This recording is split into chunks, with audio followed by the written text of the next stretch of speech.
તો કેમ છો મિત્રો, આજે અમે આવી ગયા છે ઉત્તરસંડા ક્રિકેટ ગ્રાઉન્ડ પર. આજે છે સ્પોર્ટ ડે નો ત્રીજો દિવસ. તો તમને મારા બેટ્સમેન જોડે ઇન્ટ્રોડ્યુસ કરાવું. આ છે શ્વેતભાઈ, પરમભાઈ, કેનિલભાઈ, નિરામયભાઈ, પ્રિન્સભાઈ. આ છે લવભાઈ. આ છે મિત્રો સુરેશભાઈ.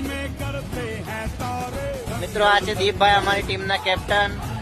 કેવિનભાઈ, ભાઈ ગાયજીસ. આ છે કિશનભાઈ. આ છે પ્રિન્સભાઈ. તો મિત્રો આ છે અમારી બેચ.